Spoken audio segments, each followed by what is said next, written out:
Welcome to the Creating Wealth and Wellness podcast. Your hosts, Amanda Kingsley and Tara Missildine, team up to take you on a journey where freedom is cultivated through personal development, where women connect to fuel their futures, and where wealth is created as a byproduct of being well.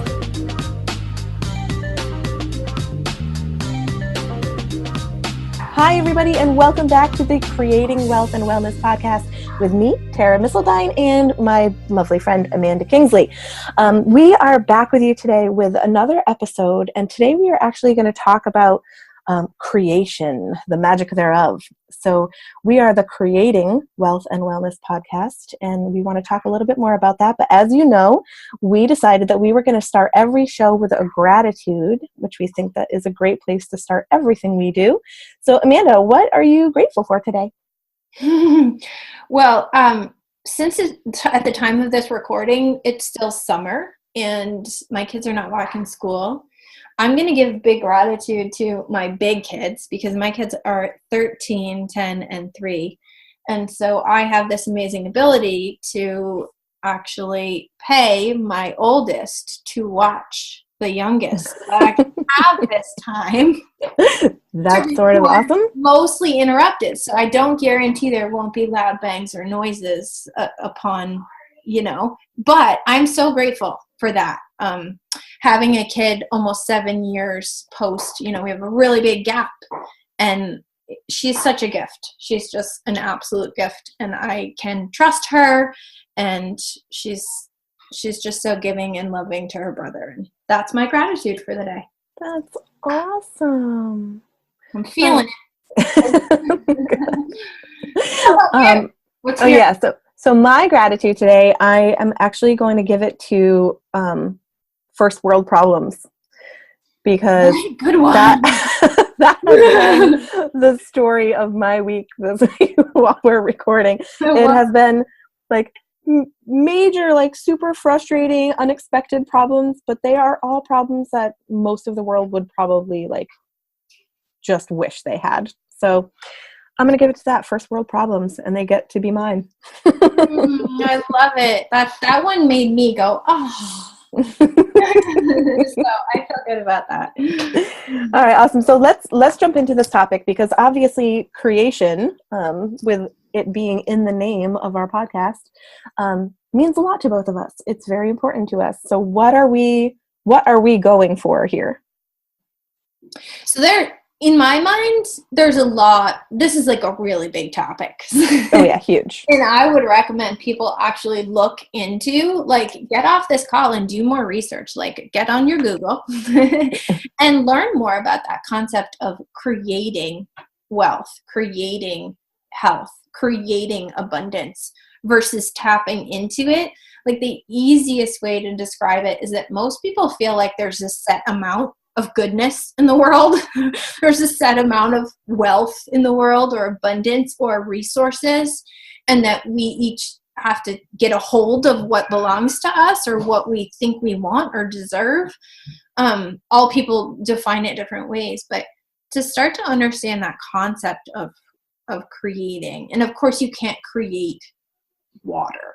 There's some definition. There's some people are going to say, what about the people who say you can't create, oxygen? It's just, there's an amount of it. So yes, but when we're talking about wealth, I think that's what most people get stuck on. And we are all about creating wealth. And,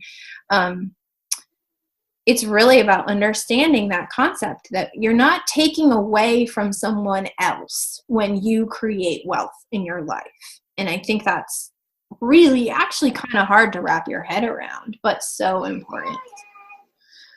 One thing that I was just saying to Tara before we hopped on is I love comparing it to health, right? Creating health and wealth. So you don't take away someone else's health when you create your own. When you start eating better, when you start exercising more, when you start sleeping at night, you're not taking away from someone else's health. There's not like a pool of it. And so if anyone can wrap their head around that analogy, and those are our two big things, right? Health and wealth. It's really the same concept. we're not taking away from someone else's pot when we create more more wealth in our life, just the same way it goes for health. Mm-hmm. Yeah, I love this. I mean, to me, it's interesting to think about, like the finite resources of the world, like you mentioned. Like, you can't create more water. There's only so much water. Which, interestingly enough, like, science can create more water, but the resources to do that come from somewhere. It comes from somewhere. And I think the thing is that if people wanted to think about it really existentially, then it is finite, but it's so much more than enough. Like, the amount that would be more than either of us could ever make use of is still like barely a drop in the ocean of what is actually available to people when they start the process of creation. And that, I guess, that feels really freeing to me. And there's also, one of the old stories that I've sort of worked with a lot over the years about this concept of creating all of the wealth that I want in my life. And when I say wealth, it's obviously not just financial wealth. It's, it's wealth of all of the resources that matter to me. My time is so much bigger to me than my finance goals. Having the freedom of my time and creating more time, that's feels like one of those finite resources too. Like, our time will eventually end. We don't know when, we don't know how much longer there is.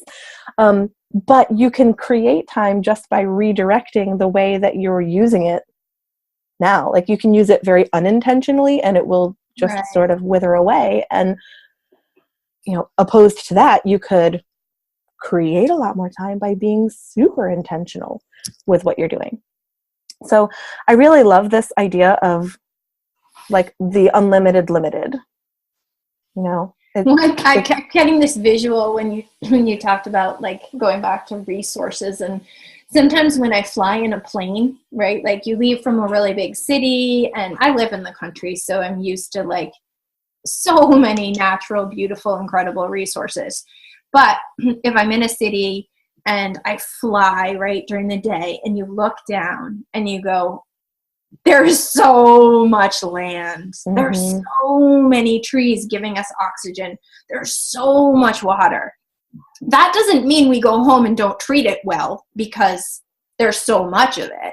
It doesn't mean you lose your respect for it because there's more of it. It's just like that 30,000, well, I don't even know how many miles high a plane flies, but it's dropping down from that much bigger perspective.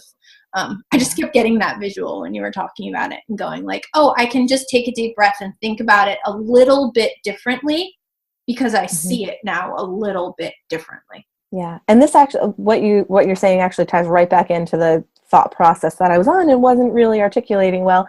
And that is that it's not usually the amount of something that's available, it's how you're using it that becomes the problem. So there are so many trees, and yet we are exploiting the trees of the planet at a like disastrous rate, So it's how we're using all of the resources that are out there. We throw away enough food in this country to like feed the world. And I know that's probably a little hyperbole. I don't know the exact statistic. If anybody does, feel free to throw it on social forums. But like in reality, we make and have so much more than what everyone needs. And it is just not utilized properly. It's not done with, like, creation is love. For those that do or don't believe, in God or a higher power or, some kind of benevolent spirituality. Did I say do or don't? But anyways, whether you do or don't, the act of creation, intentional creation, is usually done as an act of love. People who make art, that's an act of love. It's bringing their love to be visible to the world. Intentionally creating a child is an act of love. Mm-hmm. There's every way that you create something intentionally is your love made manifest. Mm. And when it's not, it's actually destruction. It's not creation. I have chills. That was pretty cool. I like that. That's beautiful.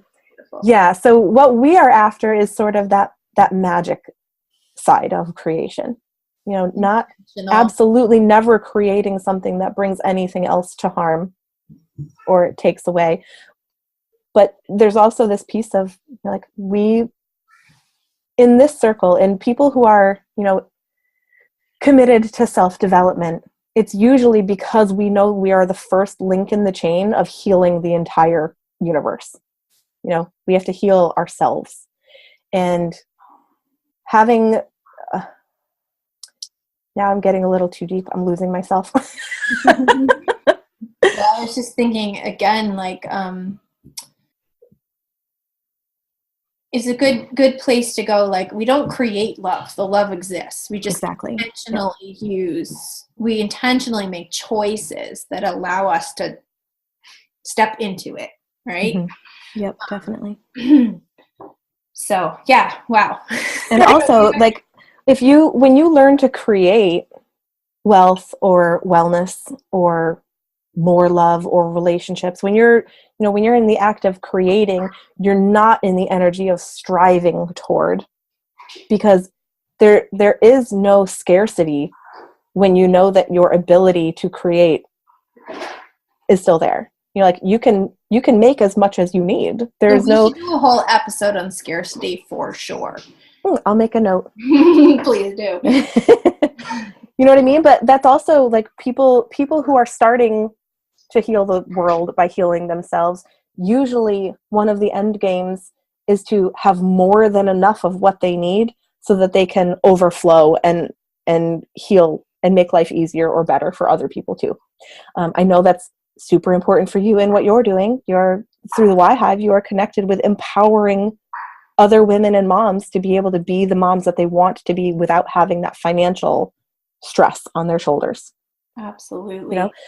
And you have found a method of creating your own wealth and wellness as a channel to do that. Which actually leads me into the question I was going to ask, which is, maybe we could each just take a minute to talk about a few ways that we create wealth and wellness in our lives. That's a great idea. Wellness, right? Like, which in a week of first world problems where things keep popping up, it's a good check-in for you too, to go, how do I create wellness in my life? Because maybe I need to intentionally do that right now. So hit me with maybe 3 ways that you intentionally create a wellness in your life. Okay, so this is getting a little woo. Are you ready? I'm ready.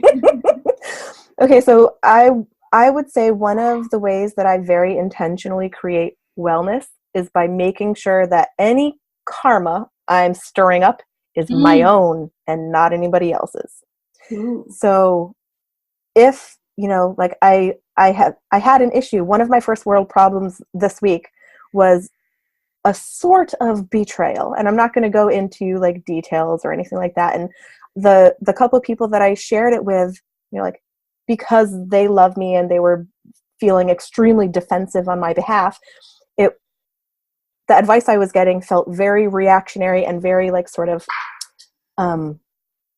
they must be punished, like, do whatever you need to do to punish them. Right. And I was so like repelled by that idea. And I think it's because I make a really strong effort not to take things personally when, like, it is someone else's journey. It literally doesn't have to be mine unless I accept it, unless I take it on.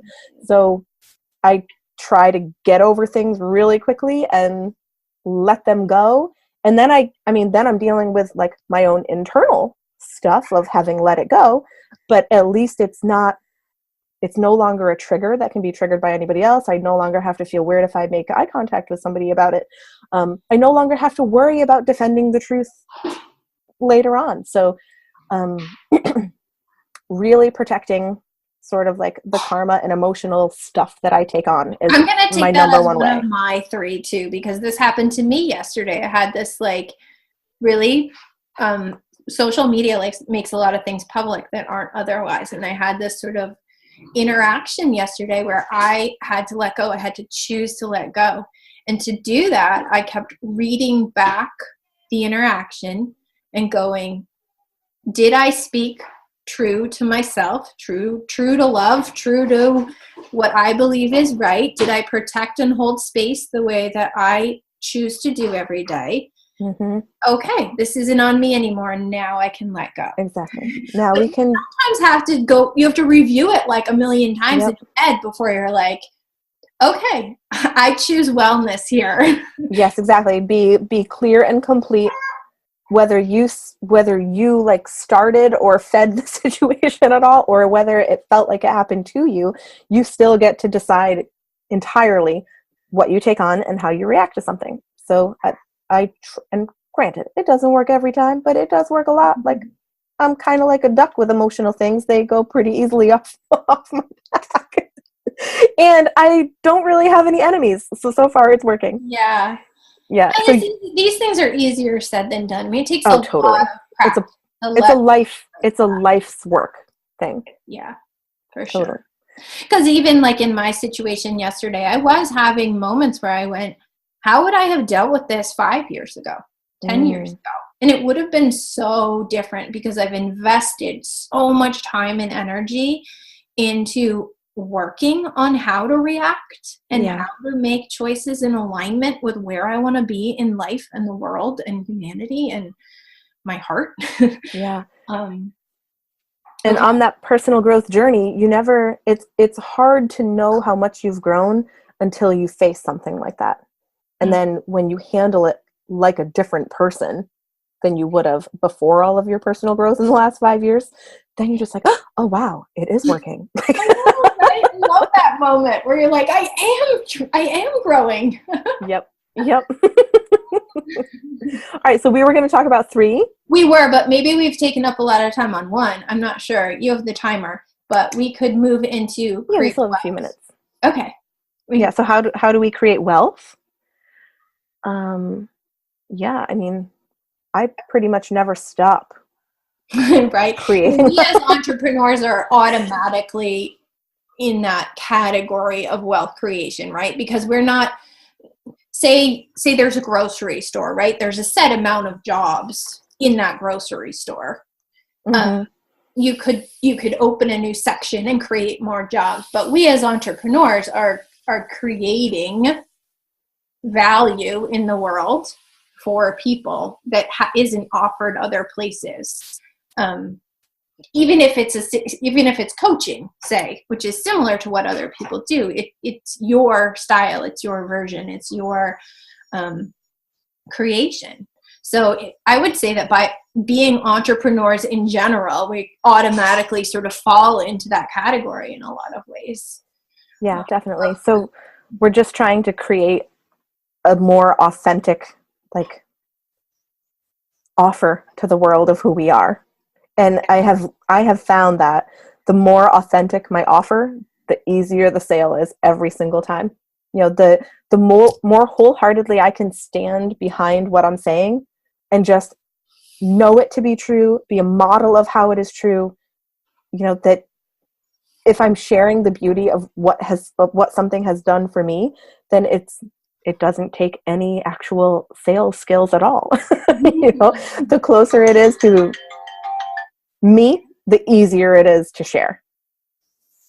Yeah. And the way we create wealth as entrepreneurs is we create value. And some of that value, well, a lot of that value, I would argue, as a healthy, sustainably thriving entrepreneur is not actually charged for. We're creating value in the world that we don't necessarily attach a bill or a fee to. Mm-hmm. We create wealth and by creating value. And some of that we do charge for, but much of it we do not. We're just modeling and setting this example and giving people tools and resources that they can use in their own lives. And also a reminder to everyone, I'm sure that many of you are already thinking this, but wealth is also an extremely personal standard.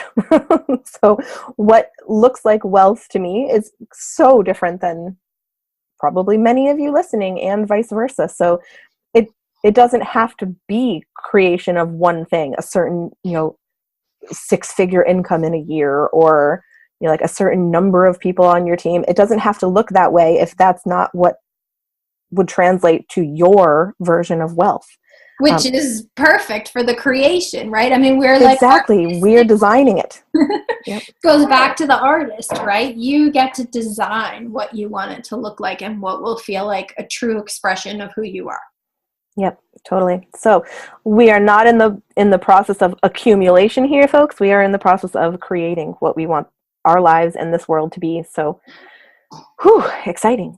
With great power comes great responsibility, though, right? It sure does. I think we both stepped into that this week in our previous examples. Absolutely. Okay, so we have hit time, everybody.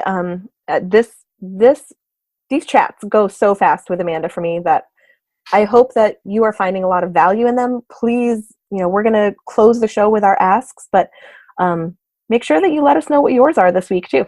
Okay. All right. So Amanda, what's your closing ask?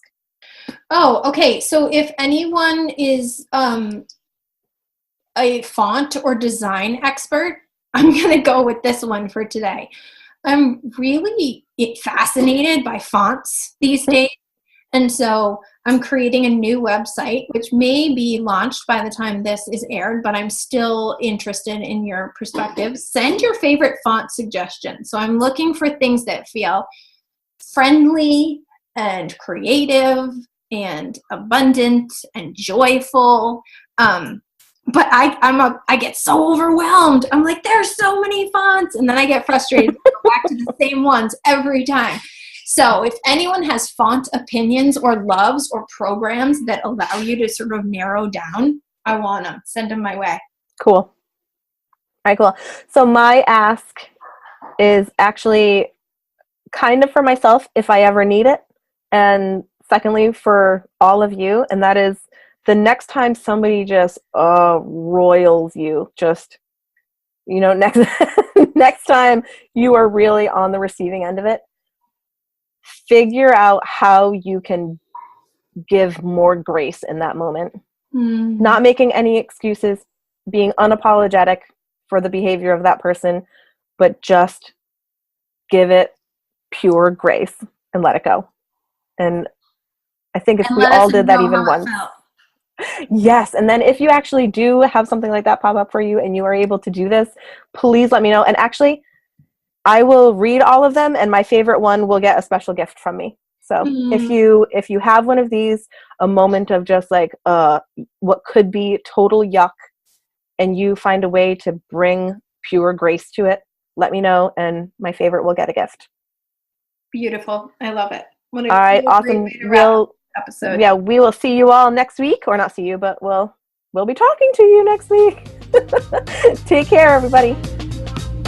Thanks for joining us for another episode. If you haven't already done so, please do us the honor of leaving a rating and review on iTunes. And check in with us on social. Amanda Kingsley is a work-from-home mother of 3. Her mission is to free parents from financial stress so they can spend more time being present with their children. Learn more at her website, thewhyhive.com. Tara Missildine is a passionate entrepreneur, founding several businesses over the last 15 years. She's currently living the adventure of being a CEO, mom, and collaborative coach. Find her at allin.life.